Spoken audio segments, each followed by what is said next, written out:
ये बेहद असंवेदनशील सरकार है। ये सांसों तक के बारे में नहीं सोचती। खेड़ा पहुंच गए, केसी वेणुगोपाल ने ट्वीट कर दिया, तो अब यहाँ पर आप मानकर चलिए कि आंदोलन जो है वो बड़ा बनता हुआ। अनिश्चितकाल भूख हड़ताल पर बैठे सोनम वांगचुक को अब विपक्ष का समर्थन मिल रहा है। क्या अब सरकार को आगे झुकना पड़ेगा? क्या सरकार अब इस पूरे मामले पर संज्ञान लेगी? सोनम वांगचुक जो पर्यावरण और शिक्षा स्तर पर संघर्ष कर चुके हैं, आज छात्रों के लिए जंतर मंतर पर बैठे हुए हैं। ये आज की बात नहीं है, लगभग आज 20वां दिन है सोनम वांगचुक का भूख हड़ताल को लेकर। लोग मांग कर रहे हैं कि जब सरकार लोकतंत्र पर नहीं चल रही है, जब सरकार छात्रों के भविष्य के बारे में नहीं सोच रही है, जो सरकार आपके स्वास्थ्य के बारे में नहीं सोच रही है, तो फिर आप क्यों अनशन पर बैठे हुए हैं? तमाम मांग की जा रही है विपक्ष के कई नेताओं द्वारा, मांग की जा रही है जनता द्वारा कि सोनम वांगचुक अपनी भूख हड़ताल को खत्म कर दें, रोक दें और ऐसे ही विरोध प्रदर्शन करते रहे। लेकिन सोनम वांगचुक ने कहा कि अगर मैंने आज अपना अनशन तोड़ दिया तो ऐसे ही जो मासूम छात्र हैं आत्महत्या करते रहेंगे, लेकिन सरकार है सुध नहीं लेगी। अब ऐसे में अनशन पर बैठे सोनम वांगचुक से विपक्ष के कई बड़े चेहरों ने मुलाकात की। इन चेहरों में चाहे समाजवादी पार्टी के सांसद हो, धर्मेंद्र यादव हो, डिंपल यादव हो या फिर प्रिया सरोज हो, कई बड़े चेहरों ने मुलाकात की। और इसी के साथ साथ देखा जाए तो आजाद समाज पार्टी के चंद्रशेखर आजाद भी आए, आम आदमी पार्टी के अरविंद केजरीवाल, आतिशी, सौरभ भारद्वाज और संजय सिंह भी आए।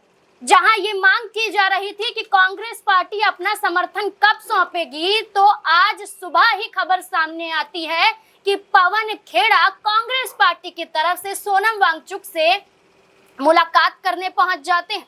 और इस मुलाकात के बाद माना जा रहा है कि पेपर लीक के मुद्दे को उठाते हुए लगभग 1 महीने से ज्यादा का समय बीत चुका है और आज भूख हड़ताल को 20वां दिन हो रहा है। क्या ऐसे में सरकार अब कोई तालमेल बिठाती हुई नजर आएगी?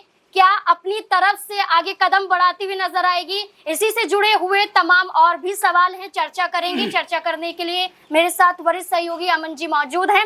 सर, कैसे देखते हैं, पवन खेड़ा आप समर्थन में आ गए हैं और वो खुलकर कहते हैं कि हम चिंतित हैं उनके स्वास्थ्य को लेकर, लेकिन सरकार जब ऐसी है तो आप क्यों अनशन पर बैठे हैं? केसी वेणुगोपाल की बात करें, सोशल मीडिया पर वो पोस्ट करते हैं, ये तक कहा जाता है कि सरकार के खिलाफ अपनी जान जोखिम में नहीं डालनी चाहिए आपको। कैसे देखते हैं इस पूरे मुद्दे? देखिए, बिल्कुल और जाहिर सी बात है, क्योंकि सोनम वांगचुक लगातार 20 दिन से भूख हड़ताल पर बैठे हैं और बिल्कुल इसमें कोई दो राय की बात नहीं है कि उनका जो स्वास्थ्य है वो दिनों दिन गिरता हुआ दिखाई पड़ रहा है। उनकी सेहत लगातार खराब हो रही है, लगातार उनको लेकर चिंता समूचा देश जो है वो जाहिर करता हुआ दिखाई पड़ता। आप देखेंगे सोशल मीडिया पर सोनम वांगचुक के लिए तमाम तरह के संदेश हैं, तमाम तरह के मैसेज हैं, लेकिन इस बीच सबसे बड़ा जो कह सकते हैं कि अब तक जिसको लेकर कई लोग सवाल उठा रहे थे, ऐसा कुछ होता हुआ दिखाई पड़ा है, क्योंकि कांग्रेस पार्टी की तरफ से पवन खेड़ा कह सकते हैं कि इस आंदोलन में पहुंचते हैं, सोनम वांगचुक से मुलाकात करते हैं और उसके बाद में मीडिया से रूबरू होते हुए कहते हैं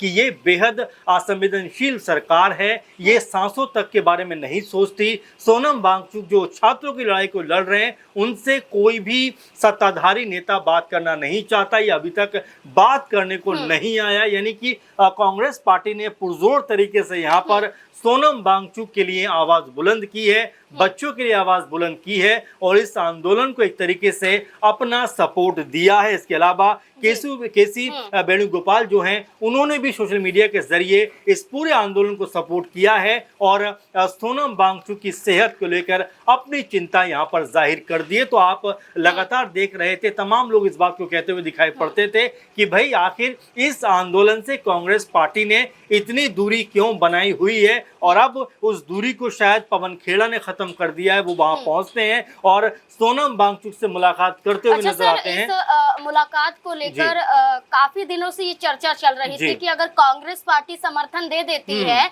तो बहुत बड़ा फर्क पड़ेगा, सरकार झुक सकती है क्योंकि बड़ी पार्टी है कांग्रेस पार्टी।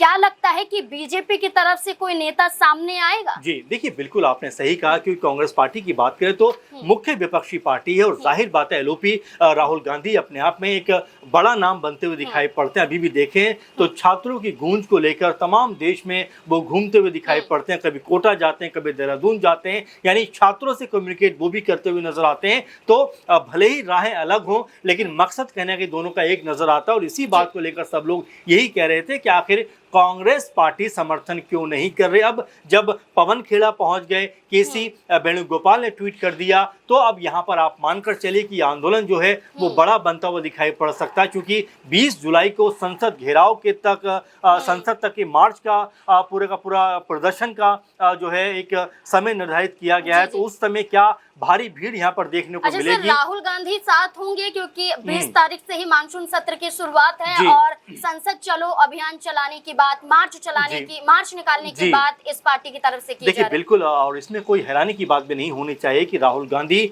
इस आंदोलन में दिखाई पड़ सकते हैं, क्योंकि कांग्रेस पार्टी की तरफ से जिस तरह पवन खेड़ा वहां पर पहुंचे हैं, मुलाकात की है, उसके बाद मीडिया से भी बात की, यानी कि उन्होंने इस बात का इशारा कर दिया है कि 20 जुलाई को जब कह सकते हैं बड़ा प्रदर्शन होगा, बड़ा आंदोलन होगा, उस वक्त हो सकता है कि राहुल गांधी की मौजूदगी भी यहाँ पर दिखाई पड़े। और अगर राहुल गांधी यहाँ पर आते हैं तो ये बिल्कुल देखने वाली बात होने वाली है कि ये जो आंदोलन है वो कितना बड़ा यहाँ पर रूप लेता हुआ दिखाई पड़ सकता है, क्योंकि राहुल गांधी एक ऐसे नेता बनकर उभरे हैं जो लगातार युवाओं से कम्युनिकेट करते हैं, लगातार ऐसे लोगों से कम्युनिकेट करते हैं जिनके बारे में कोई बात नहीं करना चाहता। लेकिन यहाँ पर अगर छात्रों के भविष्य की बात है तो चूंकि छात्रों की गूंज को लेकर वो भी समूचे देश में एक अलग तरह का आंदोलन चला रहे हैं, लोगों बच्चों से मुलाकात कर रहे हैं, उनसे कम्युनिकेट करने की कोशिश कर रहे हैं। ऐसे में अगर वो जंतर मंतर पहुंच जाते हैं 20 जुलाई को, तो अपने आप में ये जो आंदोलन है ये बड़ा रूप लेता हुआ दिखाई पड़ेगा। सर, सीजेपी के जरिए अभिजीत दिप्के का एक पोस्ट वायरल हो रहा है, जो पोस्ट उन्होंने 8 सितंबर 2022 को किया था।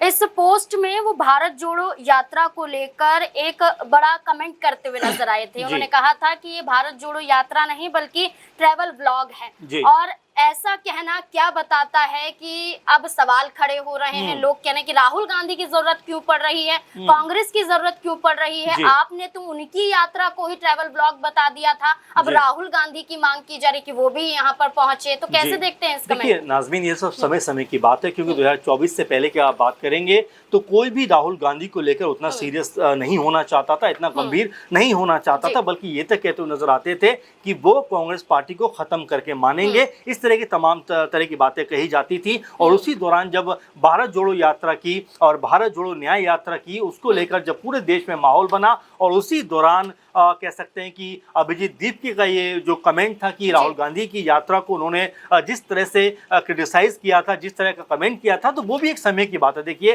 और ये भी कहा जाता है कि कई बार आदमी आवेश में आकर बहुत सारी बातें कह जाता है, लेकिन आज सचमुच देखने को मिल रहा है कि उनको राहुल गांधी की ज़रूरत है, क्योंकि कल परसों आज़ाद ने भी ये बात कही कि अगर लाखों लोग यहाँ पर जमा हो जाएं तो सरकार पे दबाव बनेगा, सरकार दबाव में आएगी। और इससे पहले भी राहुल गांधी का हमने कई दफ़ा ऐसा देखा है, जब 3 जो किसान के बिल आए थे उस वक्त भी जो सरकार थी वो झुकने का नाम नहीं ले रही थी, और जिस तरह किसानों ने आंदोलन किया, राहुल गांधी ने उनका सपोर्ट किया और ये कहा कि अगर मगर कुछ नहीं, ये तीनों कानून सरकार को वापस लेने पड़ेंगे। और आपको भी याद होगा कि खुद पीएम मोदी ने कहा कि मेरी तपस्या में कोई कमी रह गई होगी, इसके बाद उन्होंने उन तीनों कानूनों को वापस ले लिया। तो देखिए, इमेज का फर्क पड़ा है, राहुल गांधी की जो छवि है उसका असर पड़ा है। इसीलिए यहाँ पर जो सीजेपी है उनकी तरफ से कहा जा रहा है कि राहुल गांधी अगर आते हैं, कांग्रेस पार्टी का अगर समर्थन मिलता है, तो ये जो आंदोलन है इसको एक नई दिशा और दशा मिलती हुई